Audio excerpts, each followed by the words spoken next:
92 ਤੇਜ਼ ਟੀਵੀ ਦੇ ਇੱਕ ਖਾਸ ਪ੍ਰੋਗਰਾਮ ਦੇ ਨਾਲ ਗਜ਼ਨਫਰ ਨਾਤਿਕ ਹਾਜ਼ਰ ਤੇ ਹੁਣ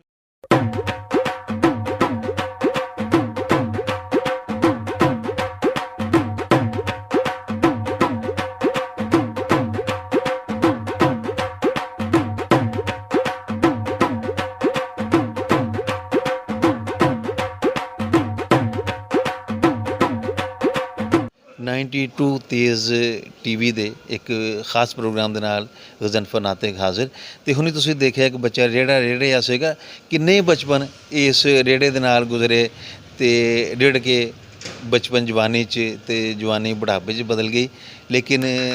ਹੁਣ ਵੀ ਜਦੋਂ ਦੀ ਟਕ ਟਕ ਦੀ ਮਖਸੂਸ ਇਹ ਖਾਸ ਆਵਾਜ਼ ਹੀ ਸੁਣਦੇ ਆ ਤੇ ਕਈ ਲੋਕਾਂ ਨੂੰ ਬਚਪਨ ਯਾਦ ਆ ਜਾਂਦਾ ਖਾਸ ਤੌਰ ਤੇ ਜਿਹੜੇ ਹੁਣ 50 60 70 ਸਾਲ ਦੇ ਹੋ ਚੁੱਕੇ ਨੇ ਉਹਨਾਂ ਦਾ ਯਕੀਨਨ ਬਚਪਨ ਇਸ ਰੇੜੇ ਦੇ ਨਾਲ ਕੁਛ ਨਾ ਕੁਛ ਜ਼ਰੂਰ ਗੁਜ਼ਰਿਆ ਕਿਸੇ ਨੇ ਆਪਣੇ ਮਾਂ ਪਿਓ ਕੋਲ ਜ਼ਿੱਦ ਕਰਕੇ ਰੇੜਾ ਖਰੀਦਿਆ ਹੋਵੇਗਾ ਮਾਂ ਪਿਓ ਤੇ ਨਹੀਂ ਲੇਕਿਨ ਰੇੜਾ ਇਹ ਯਾਦ ਦਿਲਾਉਂਦਾ ਟਕ ਟਕ ਦੇ ਨਾਲ ਇੱਕ ਤੁਹਾਨੂੰ ਕਹਿ ਲਓ ਕਿ ਇੱਕ ਵਾਬਸਤਗੀ ਐਫੀਲੀਏਸ਼ਨ ਜਿਹਨੂੰ ਅਸੀਂ ਅੰਗਰੇਜ਼ੀ 'ਚ ਕਹਿ ਦਿੰਦੇ ਉਹ ਜ਼ਰੂਰ ਹੈ ਤੇ ਸਾਡੇ ਨਾਲ ਇੱਕ ਐਸੀ ਇਹਨੂੰ ਮੈਂ ਤੇ ਸ਼ਖਸੀਅਤ ਹੀ ਕਹਾਂਗਾ ਇਸ ਤੋਂ ਸ਼ਖਸੀਅਤ ਕਹਾਂਗਾ ਕਿ ਇਹਨਾਂ ਦੇ ਇਸ ਕੰਮ ਦੀ ਵਜ੍ਹਾ ਦੇ ਨਾਲ ਲੋਕਾਂ ਦੀਆਂ ਯਾਦਾਂ ਜੁੜੀਆਂ ਹੋਈਆਂ ਨੇ ਤੇ ਰੇੜਾ ਇਹ ਵੇਚਦੇ ਨੇ ਅਸੀਂ ਰੇੜੇ ਇਹਨੂੰ ਮਕਾਮੀ ਜ਼ੁਬਾਨ 'ਚ ਕਹਿੰਦੇ ਹਾਂ ਸਾਡੇ ਇਲਾਕੇ 'ਚ ਹੋ ਸਕਦਾ ਤੁਹਾਡੇ ਇਲਾਕੇ 'ਚ ਇਹਦਾ ਕੋਈ ਨਾਮ ਹੋਰ ਹੋਵੇ ਸਭ ਤੋਂ ਪਹਿਲਾਂ ਤਾਂ ਤੁਸੀਂ ਆਪਣਾ ਨਾਮ ਦੱਸੋ ਮਦਰ ਅਬਾਸ ਜੀ ਅੱਛਾ ਮਦਰ ਸਾਹਿਬ ਇਹ ਤੁਸੀਂ ਕਿੰਨੇ ਸਾਲਾਂ ਤੋਂ ਵੇਚ ਰਹੇ ਹੋ ਇਹ ਸਾਨੂੰ 8-9 ਸਾਲ ਹੋ ਗਿਆ ਜੀ ਵੇਚਦੇ 8-9 ਸਾਲ ਹੋ ਗਏ ਨੇ ਤੇ ਫੈਸਲਾਬਾਦ 'ਚ ਕਿੰਨੇ ਕੇ ਘਰ ਇਹਨੂੰ ਬਣਾ ਰਹੇ ਨੇ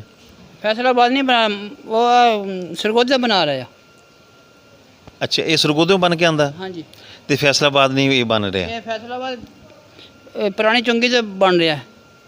ਅੱਛਾ ਫੈਜ਼ਾਬਾਦ ਅੱਛਾ ਯਾਨੀ ਫੈਸਲਾਬਾਦ ਵੀ ਬਣ ਰਿਹਾ ਸਰਗੋਦੇ ਵੀ ਬਣ ਰਿਹਾ ਫੈਜ਼ਾਬਾਦ ਬਣ ਰਿਹਾ ਫੈਜ਼ਾਬਾਦ ਤੇ ਪੁਰਾਣੀ ਚੁੰਗੀ ਤੇ ਸਰਗੋਦਾ ਰੋਡ ਅੱਛਾ ਇੱਕ ਰੋਡ ਤੇ ਠੀਕ ਇੱਕ ਰੇੜੇ ਦੀ ਕੀਮਤ ਕਿੰਨੀ ਇਹ 50 ਰੁਪਏ ਜੀ ਅੱਛਾ ਦੇਖੋ ਮਹਿੰਗਾਈ ਦੀ ਇਸ ਦੌਰ 'ਚ ਇਹਦੀ ਕੀਮਤ 50 ਰੁਪਏ ਕੋਈ ਜ਼ਿਆਦਾ ਨਹੀਂ ਹੈ ਸਾਰੀ ਗੱਲ ਆ ਕੁਛ ਪੈਸੇ ਇਹਨਾਂ ਨੂੰ ਬਚਦੇ ਹੋਣਗੇ ਤੇ ਰੋਜ਼ਾਨਾ ਕਿੰਨੀ ਕੁ ਦਿਹਾੜੀ ਪੈ ਜਾਂਦੀ ਤੁਹਾਡੀ ਇਹ ਕਦੀ 1000 ਰੁਪਇਆ ਬਣ ਜਾਂਦਾ ਕਦੀ 500 ਬਣ ਜਾਂਦਾ ਜੀ ਇਹ ਗਾਹਕ ਲੱਗੇ ਦੀ ਗੱਲ ਆ ਜੀ ਤੇ ਉਸੇ ਬਚ ਜਾਂਦੀ ਹੈ ਕਲੋਨੀਆਂ 'ਚ ਵੀ ਮੁਹੱਲਿਆਂ 'ਚ ਹਰ ਜਗ੍ਹਾ ਬੱਚੇ ਖਰੀਦਦੇ ਨੇ ਹਾਂਜੀ ਬੱਚੇ ਖਰੀਦ ਰਹੇ ਹਰ ਜਗ੍ਹਾ ਤੇ ਖਰੀਦ ਰਹੇ ਨੇ ਬੱਚੇ ਹਰ ਜਗ੍ਹਾ ਅੱਛਾ ਜਦੋਂ ਬੱਚਾ ਜ਼ਿੱਦ ਕਰਦਾ ਨਾ ਰੇੜਾ ਖਰੀਦਣ ਦੀ ਤੇ ਉਦੋਂ ਅਕਸਰ ਵਾਲਦੇਨ ਇਹੀ ਕਹਿੰਦੇ ਨੇ ਕਿ ਇਹਨੇ ਫੌਰਨ ਟੁੱਟ ਜਾਣਾ ਲੇਕਿਨ ਇਹ ਹੈ ਕਿ ਖਿਲੌਣਾ ਟੁੱਟ ਤਾਂ ਜਾਂਦਾ ਲੇਕਿਨ ਆਪਣੀ ਯਾਦ ਛੱਡ ਜਾਂਦਾ ਅਗਰ ਬਚਪਨ 'ਚ ਤੁਸੀਂ ਵੀ ਖਿਲੌਣੇ ਨਾ ਤੋੜੇ ਹੁੰਦੇ ਤੇ ਸ਼ਾਇਦ ਤੁਹਾਡਾ ਬਚਪਨ ਇੰਨਾ ਰੰਗੀਨ ਨਾ ਹੁੰਦਾ ਤੁਸੀਂ ਆ ਦੇਖਿਆ ਉਹਨੇ ਰੇੜਾ ਇਹਨੂੰ ਹੋਰ ਵੀ ਜ਼ਾਰੀ ਗੱਲ ਇਲਾਕਿਆਂ 'ਚ ਇਹਨੂੰ ਕਿਸੇ ਹੋਰ ਨਾਮ ਦੇ ਨਾਲ ਵੀ ਪੁਕਾਰਦੇ ਹੋਣਗੇ ਇਹਦਾ ਨਾਮ ਕੋਈ ਹੋਰ ਵੀ ਹੋਏਗਾ ਲੇਕਿਨ ਸਾਡੇ ਇੱਥੇ ਮਕਾਮੀ ਜ਼ੁਬਾਨ 'ਚ ਇਹਨੂੰ ਰੇੜਾ ਕਹਿੰਦੇ ਇਹ ਰੇੜੇ ਨਾਲ ਕਈ ਬਚਪਨ ਰੇੜੇ ਨੇ ਤੇ ਕਈ ਬੱਚੇ ਜਵਾਨ ਹੋਏ ਨੇ ਲੇਕਿਨ ਹੁਣ ਇਹ ਰੇੜਾ ਬਹੁਤ ਘੱਟ ਜਿਹਨੂੰ ਅਸੀਂ ਉਰਦੂ 'ਚ ਕਹਿੰਦੇ ਖਾਲ ਨਜ਼ਰ ਆਉਂਦਾ ਤੇ ਲੇਕਿਨ ਸਾਡੇ ਕੋਲ ਇੱਕ ਰੇੜਾ ਫਰੋਸ਼ ਨੇ ਉਹਨਾਂ ਕੋਲ ਪੁੱਛਦੇ ਹਾਂ ਕਿ ਇਹ ਹੁਣ ਕਿੰਨੇ ਘਰ ਨੇ ਜਿਹੜੇ ਇਹਨੂੰ ਬਣਾ ਰਹੇ ਨੇ